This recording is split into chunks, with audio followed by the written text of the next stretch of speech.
UFC Fight Night Vegas 95, Tybura versus Spivac 2 just took place. And I'm going to go through every single fight on the card, giving my recap and breakdown of every fight on the card, starting with the very first fight, Stephanie Luciano versus Talita Alencar.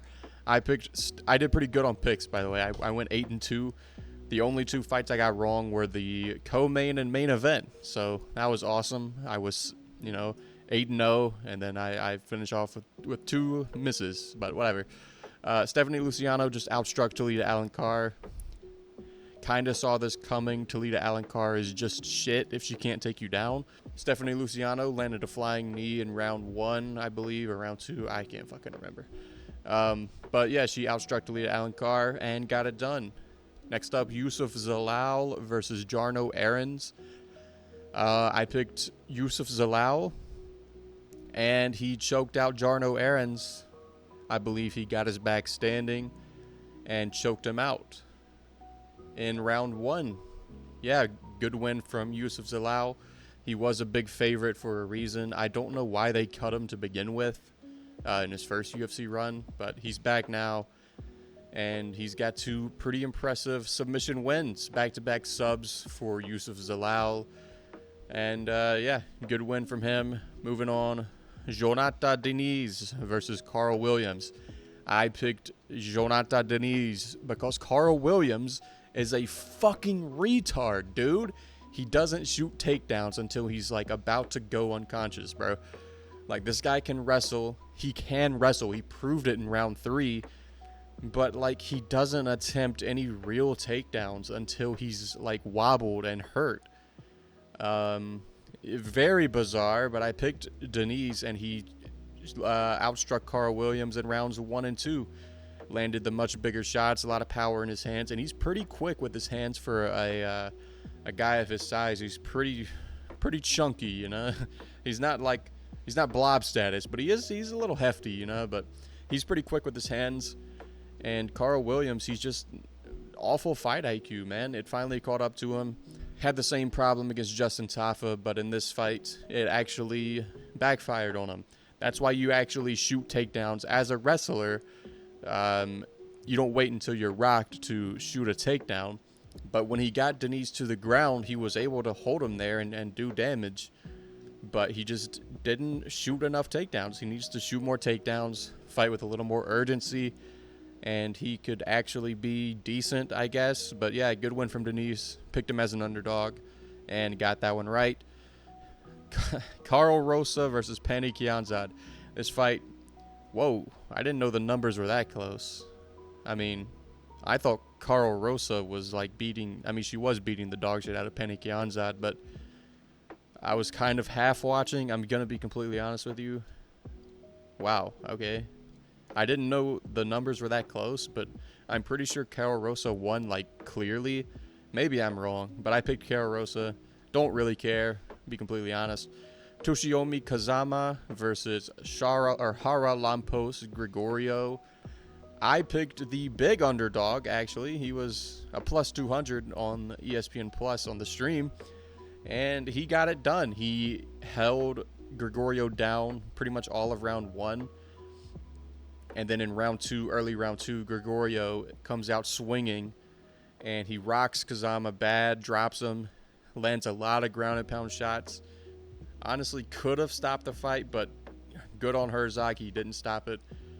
And Kazama locks up a triangle choke on Gregorio, who is just garbage, man. Like, he's so bad. I don't know how anyone's picking Gregorio. I mean, he did get a knockdown. He did almost finish the fight. I get it. But, dude, he is so garbage. He is so garbage. And Kazama is fighting, like, Garrett Armfield and Rinya Nakamura. These are the guys he's losing to. Gregorio is losing to fucking Chad Anheliger, bro. Like, I don't care. I'm not picking this guy. Kazama has good submissions, and he proved it in this fight. So I went with the underdog, got that one right. Good win from Kazama. Gregorio is fucking garbage. I don't know what you do with him. I don't really care. I'll probably pick against him. I mean, I don't know who you even give him. Cut him from the sport, honestly. Yana Santos versus Chelsea Chandler. Gonna keep it real, man. I didn't watch this fight. I Don't care. Chelsea Chandler and Yana Santos are both just garbage. I picked Yana Santos, and she won, so that's cool, I guess. Chris Gutierrez versus Kwang Lee. I picked Chris Gutierrez, and he was very disappointing in this fight, bro. Like, very, very lackluster performance from Chris Gutierrez, and we'll get to lackluster very soon. But like, as a minus like 600 favorite or whatever he was, the UFC site has it wrong. He was not an underdog. He was a huge favorite because he's fighting fucking Kwang Lee. But as a huge favorite, very disappointing. He won a 29-28 decision. I mean, they tossed you a layup, man. You gotta slam that home if you're Chris Gutierrez. You gotta be a little more impressive than that. But he did win at least. At least he didn't lose. So there's that. Danny Barlow versus Nikolai Veretnikov. I picked Danny Barlow, as I believe most people did. But man, this is why I said, dude, you can't overhype a win over Josh Quinlan, because Josh Quinlan is absolutely fucking terrible at fighting. So just because Danny Barlow beat him, you can't just, overrate Danny Barlow to the fucking moon, I was kind of pumping the brakes. I was the Mr. Pump Your Brakes guy or whatever. But I did believe in Danny Barlow. But, man, short notice, Nikolai Veretnikov, who is a tough opponent, right? Like, he did give Michael Morales some problems on the Contender Series early in that fight. But, dude, you gotta, do something, man. Very slow-paced fight from both people. But Danny Barlow, this is similar to Chris Gutierrez. You're getting kind of a layup. I mean, it's not the same as Kwang Lee, who is a certified can-crushing NPC bot. Like, Nikolai Veretnikov is at least, pretty talented, especially on the feet. But it's still a layup on short notice. And, you have all this hype behind you after the Josh Quinlan fight. You have this cool-ass nickname, Left Hand to God. That's a cool-ass nickname. And then you go out there and, land 10 strikes around. Very disappointing from Danny Barlow, but he did get it done. And, when I heard split decision 30-27 for Nikolai Veretnikov, I was like, yo, 30-27 Nikolai is crazy. But, honestly, the first two rounds were pretty close. I don't think he won all three rounds. I scored at 29-28 Barlow. But, the first two rounds were pretty close. And round three was clearly Nikolai. I don't hate 30-27. It's not an awful scorecard. I see people saying, dude, fire this judge. What is he watching? But the first two rounds were close, man. They hardly threw anything. I mean, I think 29-28 Nikolai is reasonable. 30-27 is a little extreme, but I don't think it's, up there with the worst scorecards we've ever seen, if I'm being completely honest. But yeah, good win from Danny Barlow. Not good win. Danny Barlow won, but is disappointing. He had all this hype. If he goes out there and knocks out Nikolai Veretnikov in round one, he could be blasted into stardom, with a win like that. A lot of eyes on him tonight. He is one of the fighters that most people tuned in to watch, he was one of the stars on this card, and he disappointed big time, but he got it done. At least he didn't lose. Damon Jackson versus Chepe Mariscal. I picked Damon Jackson. I trusted in the veteran experience. Oh my God, I can't stop looking at Damon Jackson's hair, bro. He looks so weird.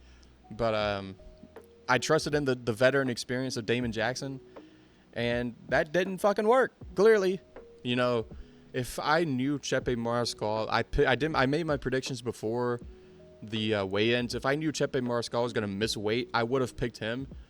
But it is what it is. Chepe Mariscal, I'm still not high on him, dude. He did dominate Damon Jackson. It's 30-25 or something. But, I'm seeing the same thing with this guy that I saw with Christian Rodriguez, bro. This guy is just his wins, bro. Jack Jenkins, he gets a fluke injury on a takedown. Morgan Charrier, he gets a robbery decision, in my opinion. And Damon Jackson, he misses weight. This guy is just... There's question marks after each and every one of his wins. I'm still not high on him. He's got a great gas tank, and there were a lot of fun scrambles in this fight. But I think if you run that fight back with Dan Ige, rebook that fight, I think Dan Ige runs through him. I still believe that. I believed it when they first booked it, and I still believe Dan Ige smokes this guy like pretty easily. I'd like to see that, but Dan Ige might be booked. Yeah, he's fighting Laurent Murphy, but I don't know. I don't know what you do with Chepe Mariscal. I guess you give him a ranked opponent, and I'd probably going to pick against him depending on who it is. But yeah, good win from Mariscal. He dominated Damon Jackson. Damon Jackson, dude, I don't know. I don't know what you do with Damon Jackson at this point, but it is what it is. Marcin Tybura versus Serghei Spivac. This was just domination from Serghei Spivac. In hindsight, I should have went with Spivac. He's the younger fighter. He's going to be the one making improvements to his game. Marcin Tybura is 38 at this point, and he's fat. Serghei Spivac actually looked in shape. Like, he was lean for this fight. Like, he weighed in at like 235 or something. He was very lean, especially compared to what we've seen him at before. And he mauled Tybura, dude. He got an armbar from the bottom. Crazy submission from Serghei Spivac. And yeah, he looks pretty good. I'm not sure who you book Spivac with. Yeah, good win from Spivac. He looked very impressive in this fight as long as it lasted. It was only 1 minute and 44 seconds. But yeah, he got his revenge. Tybura beat him before like 2020, I believe. And Spivac got it done in 2024. So good win from Spivac. Showcased incredible grappling. Tybura's 38. I don't know what you do with him at this point. Spivac, obviously got to move him up the rankings. Maybe like, I don't know, Pavlovich. I don't know. That would be pretty fun. But yeah, this isn't a matchmaking video. That's not my job. But yeah, that was UFC Fight Night Vegas 95, Tybura versus Spivac 2. Let me know what you guys thought about the card. I thought it was a pretty decent card for what it was, in all honesty. Not a barn burner, but, decent enough for a Fight Night card. UFC 305 is next week, though, and my predictions will be out for that probably tomorrow. So, yeah, stay tuned for the prediction video, and I will see you next time.